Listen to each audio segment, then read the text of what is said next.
কিন্তু তাতে কি, ভালোবাসা তো পাওয়ার জন্য নয়, অনুভব করার জন্য।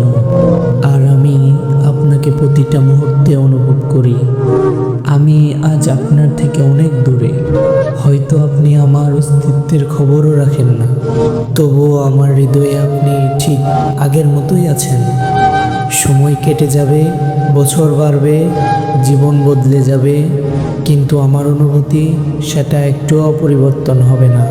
একদিন আমি বৃদ্ধ হব, শরীরে ক্লান্তি আসবে, হাঁটতে কষ্ট হবে, হয়তো হাত কাঁপবে, কিন্তু জানেন, আমার মনের মধ্যে আপনার স্মৃতিগুলো তখনও ঠিক আগের মতোই তরুণ থাকবে।